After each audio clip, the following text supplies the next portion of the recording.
Hello hi नमस्कार। आज एक नुआ कहानी सहित स्टोरी विथ प्रताप को आपण मानकु स्वागत।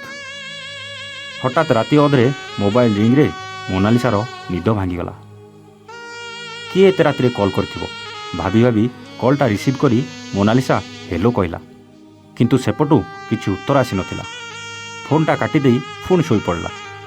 सकाळु सकाळु उठी सेई नंबर को कॉल लगेला, किंतु सेपटू केही किछि कहू नथिले।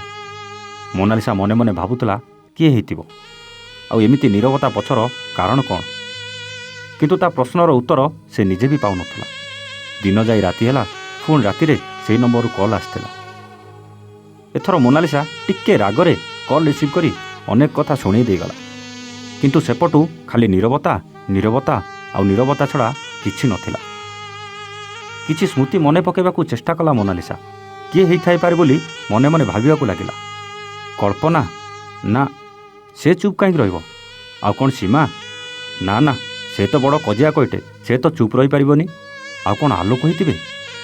हाँ बोधे आलोक ही होइतिबे। हेले से एमिति चुप कहीं रहउचंती? आलोक सहित तो 10 वर्ष हेलानी किछि संपर्क नाही कि जोगाजोग भी नाही। से मो नंबर कोट पाइले? ना, से हेई नथिबे। एमिति मोनालिसा मनरे अनेक प्रश्न उंकी मारुथला।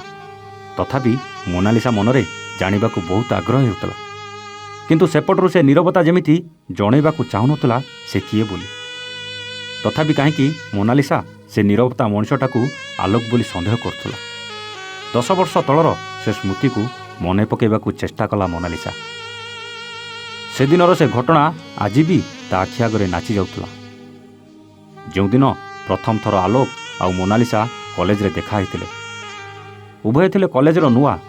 प्रथम करी से दिन कॉलेज रे पाद थापिथिले। अजणा जागा, अजणा सांग आउ अजणा शिक्षक आउ अनेक अचिना मुह सांग को सबुआड़े खाली अजणा आउ अचिनार छवि। आगरू केही काहाकू जानि नथिले भी प्रथमे दुहें दुहीं को देखी किछि समय कथा होइतिले। आउ सबु अजणा अचिना भितरे जणे अन्य जनकू जणा जणा भली लागिथिले। आउ प्रथमे बंधुता आउ परे सेई बंधुता समुद्रर नील गभीर जलराशि परी एते गभीर हो जाइतिला जे केही काहाकू दिने न देखिले व्यस्त होई पड़ुथिले। एमिति बंधुता को आपण कौन प्रेम बोली भावुचंती कि? हाँ ठीक भावुचंती। ए बंधुता केतेबेले प्रेम रे परिणत हो जाइतिला सेमानकू हेत जणा नथिला। प्रेमर परिभाषा को ठीक से बुझी नथिबा टिकी चढ़ई दीटा बंधुतार डेणारे उड़ीबाकू लागितिले, सते जेमिति नील आकाशर परी भली।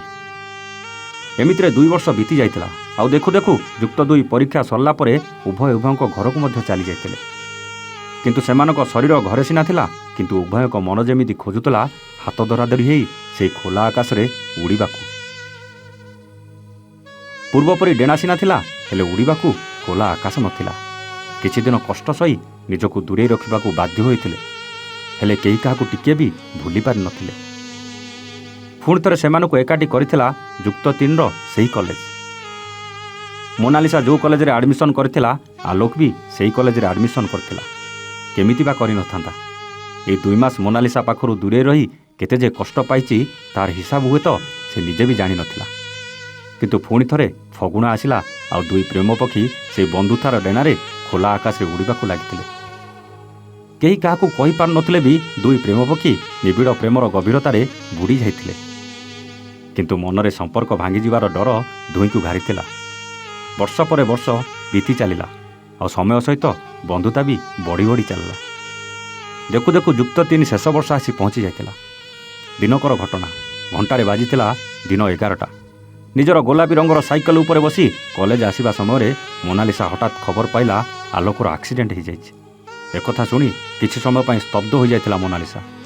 तार नरम आखि पता 2टा जेमिति आलोक को खोजिबार लागिला। परे दौड़ी गला पाख हस्पिटाल को, किंतु आलोक आउ सेठी नथिला। सेतबेलकू ताकू बड़ डाक्तरखाना पठाई दिया जाइतिला। हस्पिटाल से रक्त भिजा बारंडा को देखी ता मनरे छनका पशि जाइतिला। सेही दिनठू मोनालिसा आलोक सहित ना केबे कथा होइछि ना केबे देखा होइछि। से दिनठू आलोक को खाली मने पकेबा छड़ा आउ किछि जेमि ता पाखरे नथिला। केवल स्मृति होई रहि जाइतिला मोनालिसा हृदयर मानस पटरे। आउ सबु समय रे आलोक सह बिताइथिबा सेही मिठा मिठा मुहूर्त को मने पकाई बंचिछि। या भितरे बीती जाइछि 10 वर्ष। मोनालिसा पाठ पढ़ी बड़ चाकरी करछि। ହେଲେ ଆଜି ବି ତାର ସେ ନରମ ଆଖିପତା ଆଲୋକକୁ ହିଁ ଖୋଜୁଛି। କେଜାଣି ସେ କେମିତି ଅଛନ୍ତି, କେଉଁଠି ଅଛନ୍ତି, ଏ ଦୁନିଆରେ ସେ ଅଛନ୍ତି କି ନାହିଁ। ନା ନା, ଭଗବାନ ତାକୁ ଭଲରେ ରଖିଥାନ୍ତୁ। ଏମିତି କିଛି ଅନେକ ପ୍ରଶ୍ନ ନେଇ ଗୁଣୁଗୁଣୁ ହେଉଛି ମୋନାଲିସା। ପୁଣି ଥରେ ମୋନାଲିସା ସେ ନମ୍ବରକୁ କଲ୍ ଲଗାଇଛି। ଆଉ ସବୁଥର ପରି ଏଥର ବି ନୀରବ ଉତ୍ତର ଛଡ଼ା ଆଉ କିଛି ପାଇନି। କିଛି ସମୟ ପରେ ଅଫିସକୁ ଯାଇଛି। ଆଉ ଅଫିସ ନମ୍ବରରୁ ସେ ଅଜଣା ନମ୍ବରକୁ କଲ୍ ଲଗାଇଛି। ଅନ୍ୟପଟେ ଅଜଣା ନମ୍ବରରୁ କଲ୍ ଦେଖି ସେପଟୁ ଜଣେ ଯୁବକର ହେଲୋ ଶୁଣିବାକୁ ମିଳିଛି। ଆଉ ସେଇ ହେଲୋଟି ଶୁଣିବା ପରେ ମୋନାଲିସା ଆଖିର ସେଇ ଲୁହ ଯେମିତି ବୋଲ ମାନିନଥିଲା। ଆଉ କୋହଭରା କଣ୍ଠରେ ମୋନାଲିସା ଓଠରୁ ଆପେ ଆପେ ବାହାରି ଯାଇଥିଲା, ଆଲୋକ, ତମେ ଏବେ କେଉଁଠି ଅଛ ଆଲୋକ? ଅନ୍ୟପଟରେ ମୋନାଲିସାର ଆବାଜ ଶୁଣି ପୁଣି ନୀରବି ଯାଇଥିଲା ଆଲୋକ। କିନ୍ତୁ ବର୍ଷ ବର୍ଷ ଧରି ଅପେକ୍ଷା କରିଥିବା ସେଇ ମନଟା ବାରମ୍ବାର ପ୍ରଶ୍ନ ପଚାରି ଚାଲିଥିଲା। ଆଲୋକର ସେଇ ଗୋଟେ ପଦ କଥା ହିଁ ମୋନାଲିସାକୁ ଚିହ୍ନାଇ ଦେଇଥିଲା ସେ ଆଉ କେହି ନୁହେଁ, ବରଂ ସେ 10 ବର୍ଷ ଧରି ଅପେକ୍ଷା କରିଥିବା ଆଲୋକ ବୋଲି। କେମିତି ବା ଭୁଲି ପାରିବ ତାର ସେଇ କଣ୍ଠକୁ, ଯାହାକୁ ଶୁଣିବା ପାଇଁ 10 ବର୍ଷ ହେବ ମୋନାଲିସାର କାନ ଖୋଜୁଥିଲା। ଶେଷରେ ନିଜକୁ ସମ୍ଭାଳି ପାରିଲାନି ଆଲୋକ। ଧୀର କଣ୍ଠରେ ପଚାରି ଦେଇଥିଲା, ମୋନା, ତମେ କେମିତି ଅଛ? ବାସ୍, ଏଇଠି ଘଟିଯାଇଥିଲା ସବୁ ଅପେକ୍ଷାର ଅବସାନ। ଆଉ ଉତ୍ତର ଆସିଥିଲା, ମୁଁ ଭଲ ଅଛି। ତମେ କେମିତି ଅଛ ଆଉ କେଉଁଠି ଅଛ ଆଲୋକ? ତମେ ଜାଣିଛ, ସେଦିନ ମୁଁ ତୁମକୁ ଖୋଜି ଖୋଜି ହସ୍ପିଟାଲ ଯାଇଥିଲି, କିନ୍ତୁ କେଉଁଠି ବି ପାଇନଥିଲି। ହେଲେ ତମେ କୁଆଡ଼େ ହଜିଯାଇଥିଲ? ସତରେ କ'ଣ ମୋ କଥା ତୁମକୁ ଟିକେ ବି ମନେ ପଡ଼ୁନଥିଲା? ପରେ ଉତ୍ତରରେ ଆଲୋକ କହିଥିଲା, ନା, ମୋର ମନେ ପଡ଼ୁନଥିଲା। କେମିତି ପଡ଼ିବ? ସେଦିନର ସେଇ ଆକ୍ସିଡେଣ୍ଟ ପରେ ମୁଁ କୋମାକୁ ଚାଲି ଯାଇଥିଲି। 4 ବର୍ଷ ପରେ ଯେତେବେଳେ ହୋସ୍ ଆସିଲା, ସବୁକିଛି ଭୁଲି ଯାଇଥିଲି। ପରିବାର, ସାଙ୍ଗସାଥି ସମସ୍ତେ ଆଶା ଛାଡ଼ି ଦେଇଥିଲେ। କିନ୍ତୁ କେଜାଣି କାହିଁକି ଆମର ସେଇ ପୁରୁଣା ରାସ୍ତାରେ ଗଲାବେଳେ ତମର ସେଇ ସୁନ୍ଦର ଚେହେରା ମୋତେ ହାତଠାରି ଯେମିତି ଡାକିବାକୁ ଲାଗିଥିଲା। ଆଉ ତମକୁ ମନେ ପକେଇ ପକେଇ ଧୀରେ ଧୀରେ ଆମେ ବିତେଇଥିବା ସବୁ ମୁହୂର୍ତ୍ତ ଯେମିତି ମୋ ଆଖି ସାମ୍ନାରେ ନାଚି ଉଠିଥିଲା। ଆଉ ଯେତେବେଳେ ସମ୍ପୂର୍ଣ୍ଣ ଭଲ ହୋଇଗଲି, ତମକୁ ଖୋଜିବାକୁ ବାହାରିଗଲି। ପ୍ରଥମେ ଆମର ପ୍ରଥମ ଦେଖା ହୋଇଥିବା ସେଇ କଲେଜକୁ ଗଲି, କିନ୍ତୁ ସେଠି ଆଗ ଭଳି କିଛି ବି ନଥିଲା। ସବୁକିଛି ଯେମିତି ବଦଳି ଯାଇଥିଲା। ସବୁ ଯେମିତି ଥିଲା ଅଜଣା ଆଉ ଅଚିହ୍ନା। ପରେ ଅଫିସରୁ 10 ବର୍ଷ ତଳର ରେଜିଷ୍ଟର ଖୋଲି ସେଥିରୁ କିଛି ଠିକଣା ଆଣିଲି। ପ୍ରଥମେ ତମେ ରହୁଥିବା ଘରକୁ ଗଲି। ସେ ଘର ମାଲିକ କହିଲେ ତମ ବାପାଙ୍କର ଟ୍ରାନ୍ସଫର ହୋଇଯାଇଥିଲା, ଆଉ 5 ବର୍ଷ ହେଲାଣି ଏଠୁ ଅନ୍ୟ ଜାଗାକୁ ଚାଲିଗଲେଣି ବୋଲି। ଏମିତି ଅନେକ ଠିକଣା ଗଲି, କେହି ସାଙ୍ଗ ତମ ବିଷୟରେ କହିପାରିଲେନି। କିନ୍ତୁ ଆମ ସାଙ୍ଗ କଳ୍ପନା ମୋତେ ଚିହ୍ନିଲା, ଆଉ ତମ ନମ୍ବର ବି ଦେଲା। ନମ୍ବର ଆଣି ଲଗେଇଲି, ହେଲେ କାହିଁକି କେଜାଣି ତମ ସହ କଥା ହେବାକୁ ସାହସ ମିଳିଲାନି। ଚୁପ୍ ରହୁଥିଲି। ଭାବୁଥିଲି ତମେ କାଳେ ତମ ସ୍ୱାମୀ ପାଖରେ ଥିବ, ଆଉ ଶାଶୁ ଶ୍ୱଶୁର ବି ଥିବେ। ସତରେ ତମ ସ୍ୱାମୀ ବହୁତ ଭାଗ୍ୟବାନ, ସେ ତମ ଭଳି ଗୋଟେ ଜୀବନସାଥୀ ପାଇଛନ୍ତି। ଆଉ ତମର ପିଲାମାନେ ଭଲ ଅଛନ୍ତି ନା? ତମେ ବହୁତ କିଛି ଭାବି ଦେଇଛ ଆଲୋକ। ତମ ବିନା ସେ ସ୍ୱପ୍ନ ସବୁ କ'ଣ ମୁଁ କେବେ ଦେଖିପାରିବି?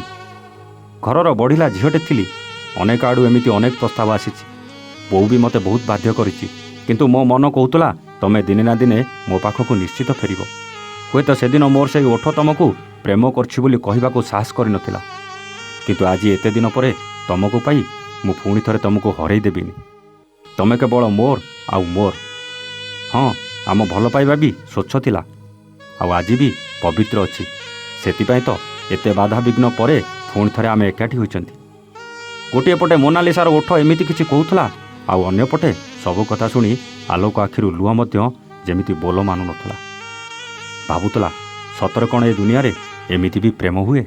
ଯଦି କାହାଣୀ ଆପଣଙ୍କୁ ଭଲ ଲାଗିଥିବ, ଲାଇକ୍ ସେୟାର କରିବାକୁ ଭୁଲିବେନି।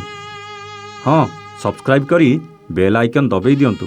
ଏମିତି ହୃଦୟପୋଷୀ କାହାଣୀ ଆପଣଙ୍କ ପାଇଁ ସବୁଦିନ ସନ୍ଧ୍ୟା 8ଟାରେ ନେଇ ଆସିବୁ।